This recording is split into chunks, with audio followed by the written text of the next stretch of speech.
Good morning, good afternoon, good evening. Boyz Pod back in the cut. We got three members today. Ciao. We got another episode of the Boyz Pod. It's been a little minute, but we got this one out a lot quicker than we did the other one. So we got the gang here, and I want y'all to fill us in. How y'all been rocking, man? What's been going on in life? Amani, you go ahead and kick us off, bro.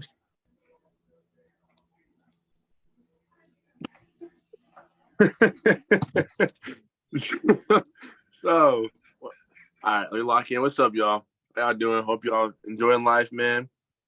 New Year 2023. We about to start off strong with y'all, man. Come out with some more stuff with y'all. I've been doing all right, man. You know, freshman year, college has been going good. Dorm life is all right. I'm chilling. Finished my first rugby season in college. I'm having fun. I've been studying actually for the first time like ever. Hitting the books for the first time like ever. Y'all can see I got the glasses on, so I'm an academic weapon. I've been locked in, merch. You know what I'm saying? But on the weekends though, it's party time. If y'all got me on Snapchat, y'all done seen my snaps, y'all done seen my stories. It's hammer time type. You know what I'm saying? So I've been letting loose on the weekends, having fun type stuff. I've grown close to my family, to my religion, God, all that type of stuff. So it's been cool, man. It's been cool, man. So I'm proud of myself, man. Little Alpha, what about you, buddy? How you been Go doing? ahead, little man. Yeah, we're talking to you, little guy. Go ahead. Yeah, I Mr. get Monty called me little man, but Colin talked. anyways, yeah, I go to Ivy Tech, freshman in college. It's a little unusual because it's not like real college, but it is. I'm here to transfer to a good school. I'm about to start physical therapy, but I've already said all this, but we're just gonna act like I haven't. And yeah. All right. That's life update. So we're gonna hop right into this because we don't got the premium version of Zoom and we're not paying for it either. So with that being said, we're gonna hop right into the NFL. Y'all missed the pre-planning portion of this. It was hot, it was a debate, it was a good conversation. So we're gonna let Amani kick us off. Let us know what you're thinking for the AFC and the NFC championship and then who you got winning the Super Bowl. So in the NFC, I got Niners over Eagles. I think that Niners defensive line can get to Jalen Hurts. I know Jalen Hurts is a movable quarterback, sure, mobile. But so is Dak Prescott. He's not as mobile. But the Niners pretty much shut. Passing wise and running wise, that run game from the Cowboys is pretty much unlocked. They have arguably the defensive player of the year and Nick Bosa on their team. And they arguably have the best linebacker in the NFL in Fred Warner, Mr. Coverage guy. He was covering CeeDee Lamb some of the game on vertical routes, keeping up with him. It's just impressive for a linebacker to do. Offensively, I think the Niners just have too much power. I know the Eagles have a good defensive line. It's a career. It's a generational defense. With over 60 sacks. 17 interceptions. So I think they're pretty good there. I know RJ's deep breathing because he wants to. AFC wise, I got the Bengals, man. It's hard to bet against Joe.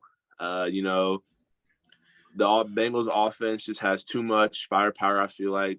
Joe Mixon, T. Higgins, Jamar Chase, and then Joe Burrow. They embarrassed the Bills, embarrassed them in Buffalo. Defensively, they're one of the best defenses in the NFL, I feel like, so there's nothing to scratch there. In the Super Bowl, I got Joe Burrow, man. I got the Bengals. I got them beating the Niners. I have it being a close game, but I do have late in the game the Bengals, taking the top off the Niners defense and taking it away, man. Yes, sir. RJ, go ahead. All right. I'm going to keep it short and simple. Unlike Amani. I got Eagles coming out over the 49ers. I get that you're saying that the 49ers D-line is really going to be the deciding factor of that game because both teams are very complete teams. It's just I really feel as if the Eagles can stop that screen pass because the Eagles have been really good at stopping receiving running backs. Okay, they've been pretty good at stopping them. It's just when it comes to attacking that hole, that's where they have their struggles. But coming out on the outside, on the edge, the Eagles are pretty good at stopping that. Their secondary, I feel like they can go man to man. I don't know what you're smiling for, but they can go man to man against the 49ers. I really feel like they can really put that pressure on Brock Purdy. Yeah, okay, I really feel like they can, Mr. Irrelevant. Yep. And then keeping it real short and sweet, ain't you? No, keep going. You talking? Yeah. I just switched to the Bengals actually. No, but you want to keep interrupting me? Stop talking to me. Thank you. Anyways, all right, bro. Bengals. I don't even gotta get into the Bengals. Colin's gonna cover that. I already know. You know what I'm saying? But the Bengals, it's they won. Okay, so I got Eagles, Bengals, and then I got Bengals coming out on top in the Super Bowl because Joe Shiesty is just that man, and he can get it done. When it comes down to crunch time, neither quarterback is gonna make mistakes, but it's gonna be about what receivers make a mistake and what running backs make a mistake and what O-line makes a mistake and what D-line makes a mistake, okay? And honestly, Jamar Chase is not going to make a mistake. T. Higgins is not going to make a mistake. It's just going to come down to A.J. Brown really doing what he's got to do, you know what I'm saying? And Jalen Hurts' feet running like a little midget. That's crazy. Yep. But as far as my thoughts, starting with the NFC, I'm going with the 49ers. You've got you've got the best D-line in all of football. You got Bosa on that edge. He sets the edge hard, defends the run, defends the pass. You know, he gets after the quarterback. Dude is just virtually unstoppable. You know, you've got Armstead and you've got those other big bodies in the interior, and then they've got good amount of bodies that they can sub in and out that keeps that pressure high. And it's really just going to force Hurts to really be, you know, mobile the whole game, which isn't a problem, but that makes those throws tougher, especially those throws down the field, off platform, etc. It makes those a lot tougher. He's so great at that. Said, what do you have to say, Alpha? Please speak up. Oh, if not. No, I said he's great at that. He's great at moving out that pocket and Okay. Oh, you're done. Should I mute him? Nah, I'm chilling. But with that, the Eagles are an explosive football team. And I say that because you've got 8.1 yards per pass attempt, right? That was second in the NFL. You've also got one of the most dynamic rushing attacks in all of football. They move on the ground with their QBs and their running back. 13 plus 40-yard plays. They're just monstrous. On the defensive end, 17 interceptions, 70 sacks. They've got bodies. They've got an elite secondary, and any mistake Brock Purdy makes will be capitalized on. He has to play an elite football game. He has to make good decisions for a full 48. And when that pressure gets after him, it's really going to showcase what type of QB he is. And sometimes he's a bit of a daredevil. He likes to get out of the pocket, 48. Throw crazy passes, throw off platform, throw across the body, and that may not be the way to go during this game. And then once we get out of that, we go to the AFC. I'm right with the He said 48. What? It's 60 minutes. Thank you, genius. I sincerely appreciate you. But in the AFC, you're welcome. This is not the NBA. I'm riding with the big book. I'm going because Joe Burrow's tough. That boy's going to deliver. He's going to deliver in crunch time. You got Jamar Chase. He takes the top off the defense. That allows T. Higgins to face one-on-one coverage. Recipe for disaster. And I'm not too concerned about the Chiefs. I think Mahomes obviously is an excellent talent. But with that being said, I don't think they have the firepower to match up with the Bengals. And the Bengals, sometimes a team just has your number. They're 0-3 against the Bengals in their last 3 matchups. It's a tough matchup for them to figure out. They force Mahomes to be patient. They force him to play the underneath game, and that always isn't the best for him. So I'm going to ride with them there, and then we get to the Super Bowl. I'm going 49ers win it all over the Bengals. The Bengals O-line got better, but it's not quite good enough. The 49ers defensive line is generational. I think they're going to get after him. They're going to force him to get out of that pocket, make tough throws, and he can do it, but it's not something that you want to live off of. They have the structure and system to have a clean offense, but I think that's going to be disrupted. And on the offensive end, they move the ball on the ground too well. Best offensive line probably in football as well. Great rushing attack. Shanahan's an absolute genius. So that's what we're riding with there. But we're going to move to another subject, one that I feel strongly about. Who is wide receiver 1 in the entire NFL? Now, I want to let RJ go first here. RJ, enlighten us. Give us your ultra instinct on who is the number 1 wide receiver in football. Justin Jefferson. Justin Jefferson is my number 1 wide receiver. And I don't know. Don't. That's not funny. I stuttered. Okay, I developed a stutter. Justin Jefferson is my number 1 wide receiver. And why? Why? Because this man is a vertical threat, right? But he can do anything that you need him to do. Rushing, passing. He can catch the ball as well. Did you know he was a wide receiver? And the greatest. Did you know that? He's top 3 all time. No, I'm just playing. He's not top 3 all time. But he's definitely top 10 all time, up there with some of the great wide receivers.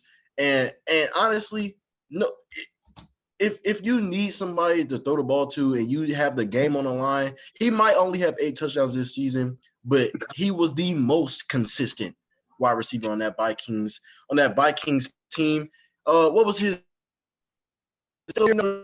real quick people? Right?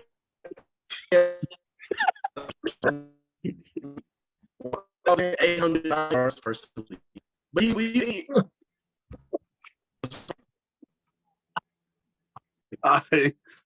So RJ's having some what? RJ's having some. Hold on. RJ's having some difficulties right now. So we're gonna move on from RJ. He said Justin. Am I out? Am I back? No, you're here, but you already talked, and I don't like hearing you talk again. Am I back? So it's my turn now. Then we're gonna go to Colin. Okay. Yeah, we like Adams is third. That's crazy because Devontae Adams is actually the best receiver in football right now. He has been for the last 2 years. Dude's quarterback was Derek Carr and then some backup who no one's even heard of in his life. Dude was 9th in the NFL in receptions with 100 exactly. 9th in receptions, but he was 3rd in receiving yards. That doesn't tell you something. I don't know what does. And he was 1st in touchdowns with 14. 14 touchdowns, 1,500 yards and 100 receptions. He played for the Raiders, man. That's all you really need to know about that. They're not that good. Derek Carr's not that good. With all the problems they've had at quarterback and everything, it's hard not to say Devontae. So I gotta go with Devontae. Hey, I hear you. Crazy. That's what I had as well. Diggs is second. You just read the stat line. Little Alpha's chirping, but I'm not hearing him. I'm not hearing him. He's incorrect. I'm not hearing it. Look at this guy's skill. Hey, let me get a press stick. He is the best. He's the best in the sport. If you look at him, if you need him to break press coverage, he can do it. Amadi goes to a PWI. If you need him to break press coverage, he can do it. If you need him to play against the zone, he can do it. It doesn't matter who you have up against him. It could be a speedy corner. He's great with his physicality off the line. He has the best release in football. I don't need to say that enough.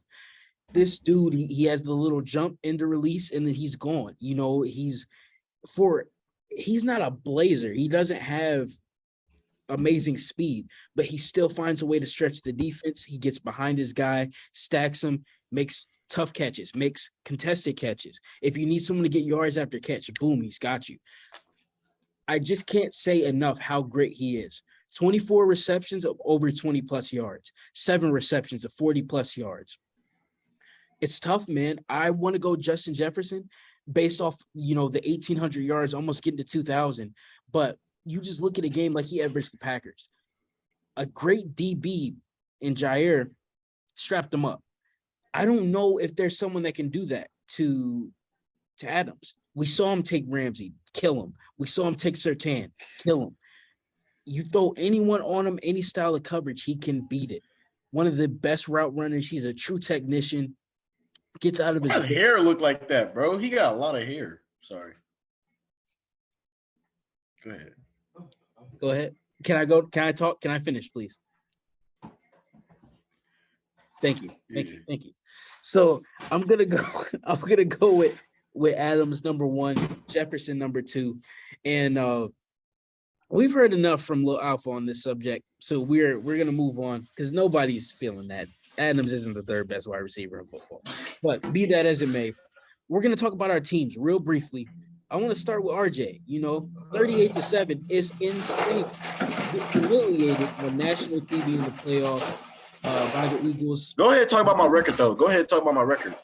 No, we want to hear, what does your team need to do to prevent getting destroyed like that on national TV again, please?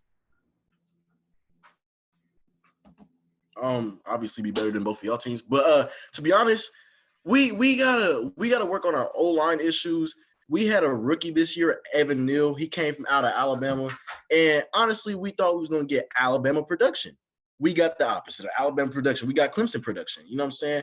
And it wasn't anything great. We have to really just work on our O-line. We got to get rid of all the O-line penalties, mostly from Evan Neal. But our secondary, we got to stop. We run a lot of man-to-man coverage.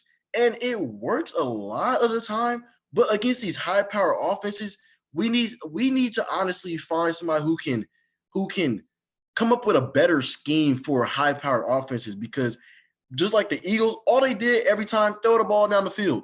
You throw the ball down the field, there's one man down there, and he's getting beat every time. We don't have corners. Continue. What? He's getting brutalized. Yeah. We don't have corners and safeties.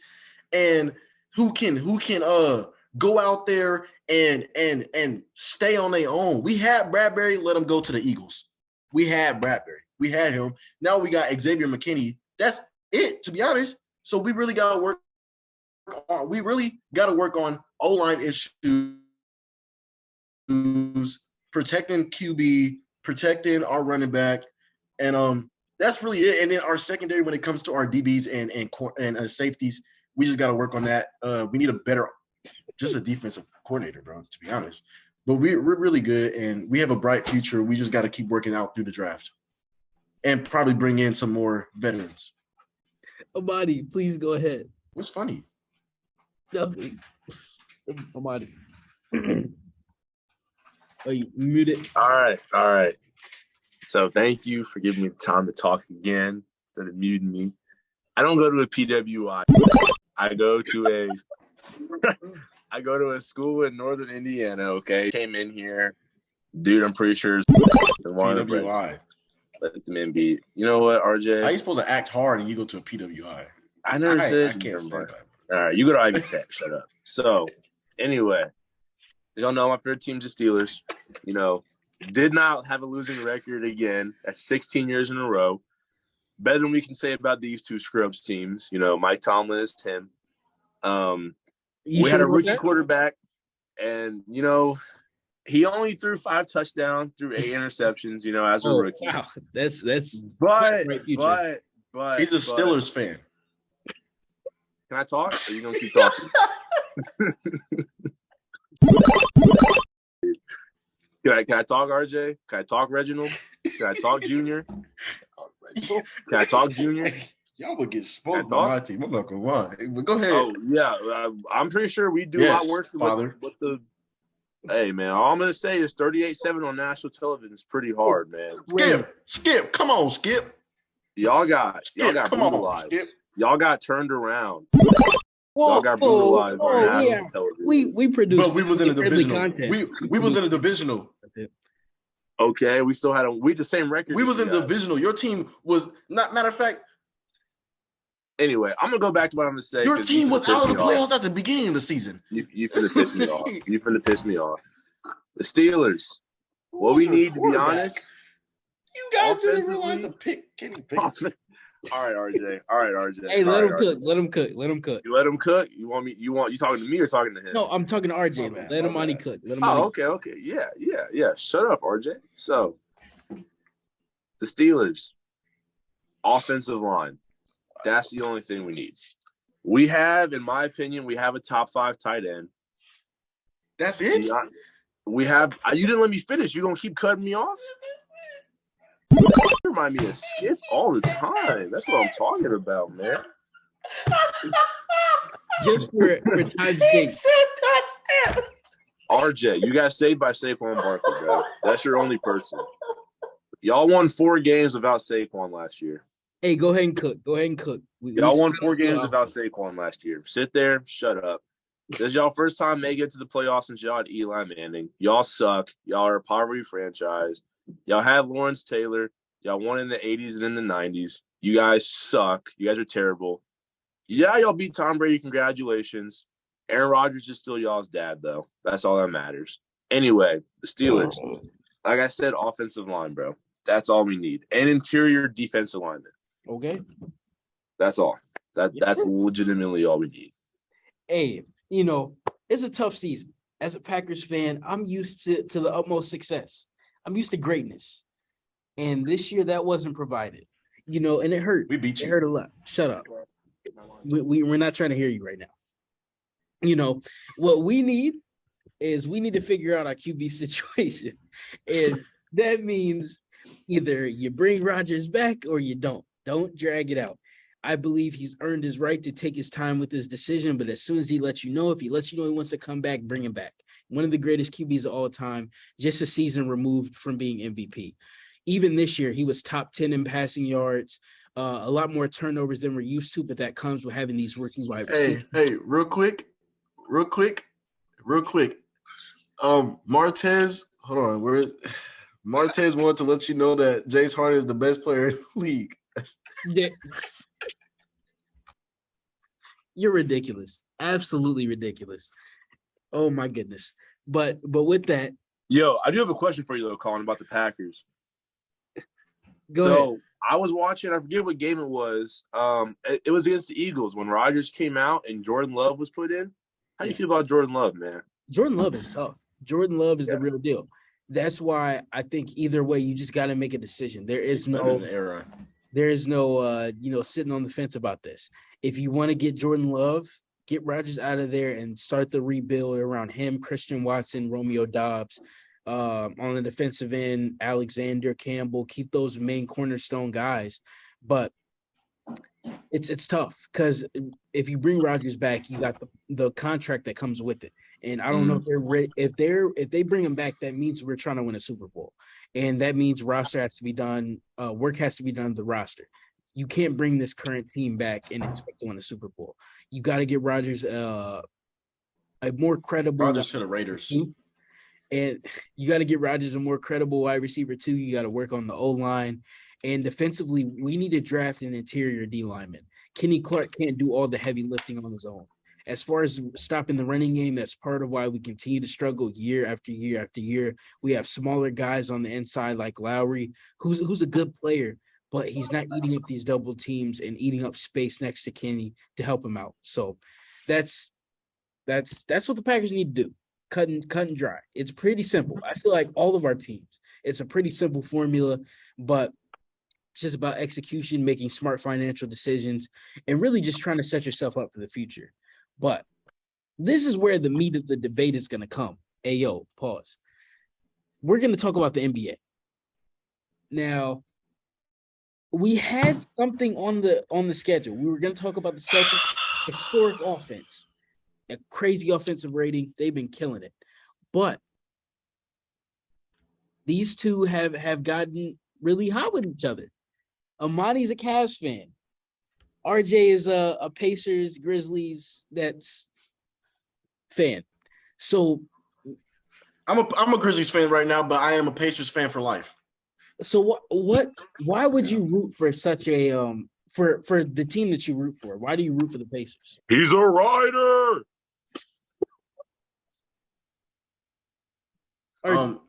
No. I am a Pacers fan, but that sparks from me from my childhood. Like I grew up a Pacers fan, so I'm gonna be a ride or die. But when it comes to like logical, like the NBA, I have a team that I feel like is the best team in the league right now, and it's not my favorite team. It's my second favorite team, and it's always been my second favorite team since I was little.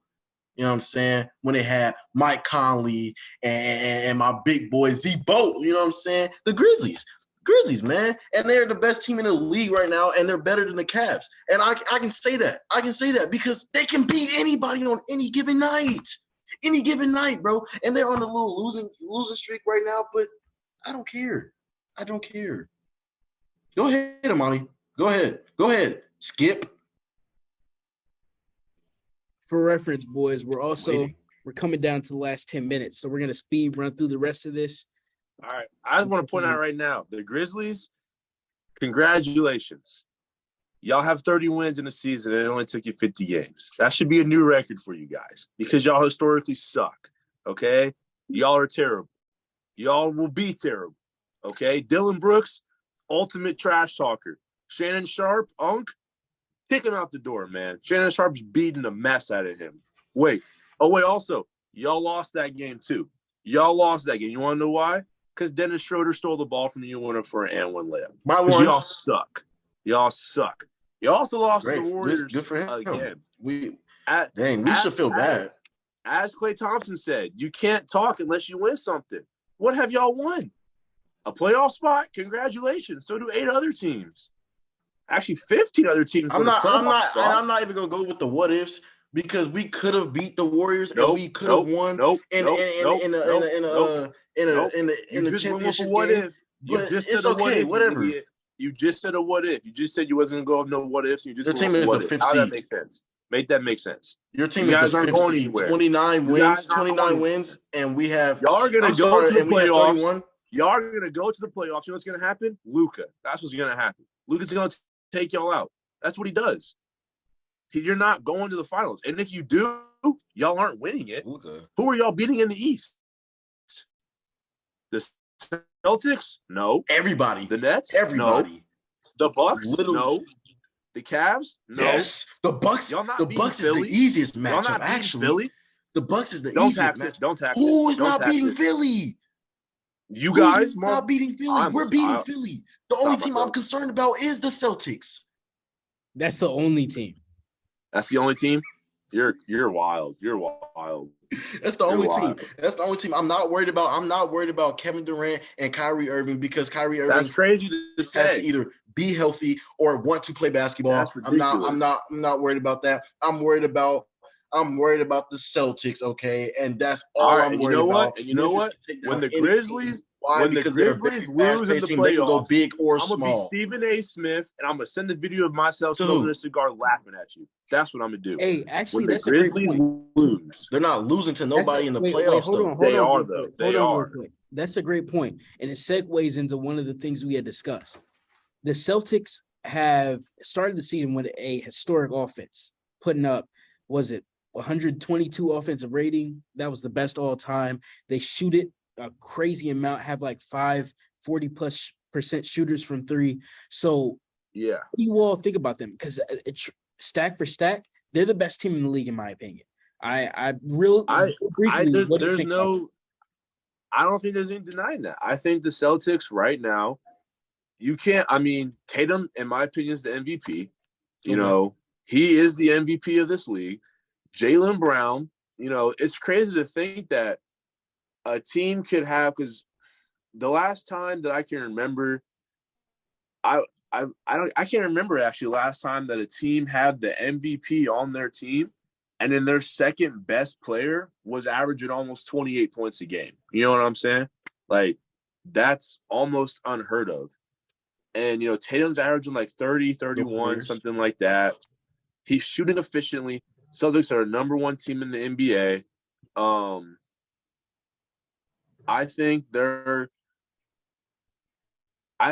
only problem is probably the health of their big men. For sure. I think that's the only thing. Horford's dying to do what he does and run down the court. Give them 25 to 30 minutes a game.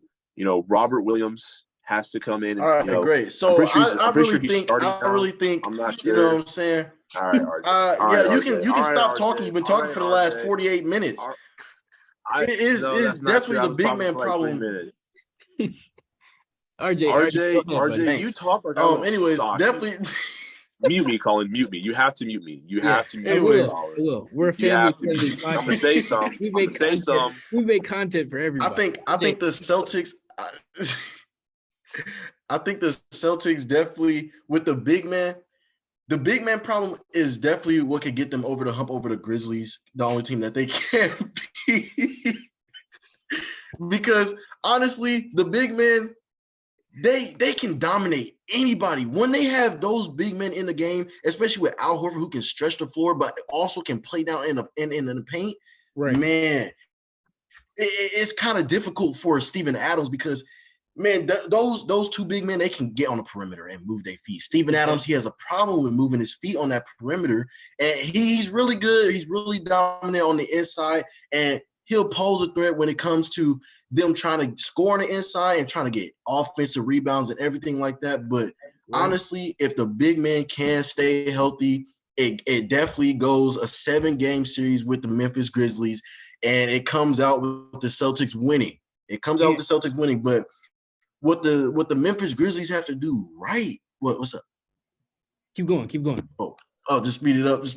Yeah, I'm just saying what the Memphis Grizzlies have to do right to beat the Celtics is play more fast paced because their big men are kind of slow. That's true. They play more fast paced, get a lot of threes off, you know what I'm saying? Because they're a really good 3-point shooting team at their best. They're really like a top 3-point shooting team. They have really good perimeter defenders who can stop Jason Tatum and Jaylen Brown on their own, not on with double teams. But it really comes down to those big men. I agree with Amani with that, but he just talked too long. You still talking? Wait, still talking? So you still talking? No, I'm done.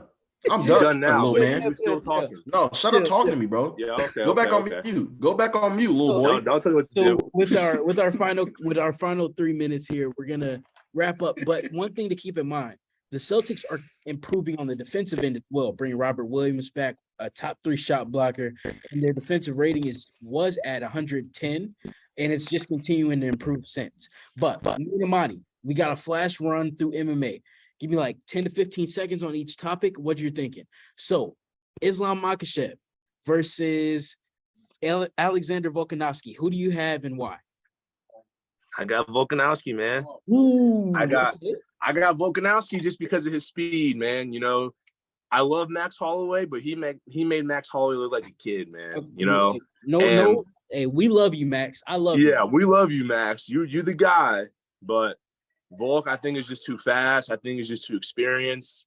I know Islam is great, but I got Volk, man. I got Volk. I'm going with the Dagestani. I'm going with Islam Makhachev. Just too great of a wrestler.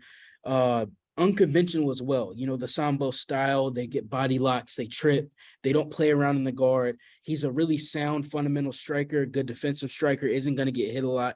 And he's going to press the action, get up against the cage, look for takedowns, look to grapple. And I think he submits him. I think he puts him to sleep, choke, because Alex probably isn't going to tap. But that grip strength from those guys in Russia is crazy. Mm-hmm. Next, real quick, Garcia and Tank. Who wins and why? Because that's probably going to be done by the next time we record. So real quickly, who do you have? I got to go with Tank, man. I got to go with Tank. That speed plus that power. Crazy. Garcia's fast. He's fast and everything, but, I just don't think he has that power like Tank does. And I think once Tank hits you with that, with 1 or 2 uppercuts, late in that round, you start seeing stars, and he just finishes the job, man. So I got to go Tank on that. I'm riding with you, man. I'm going with Tank. Like you said, extreme power. If you look at his last fight, showed the mind of a tactician as well, set up his shots, was very patient, and I think he's super motivated. He can't take rounds off. If he sticks with it and pushes pace, I think he's got it. Yeah. So yeah. Plus, in his corner, he has Mayweather. 50 seconds, Monty. So no, I hear you. But yeah, that's another episode of the Bum Boys Pod. We really love and appreciate y'all, whether it's morning, afternoon, or night, wherever you're viewing this. We hope you enjoyed it. Whole gang signing out. Bum Boys out. Love. Hope you enjoyed.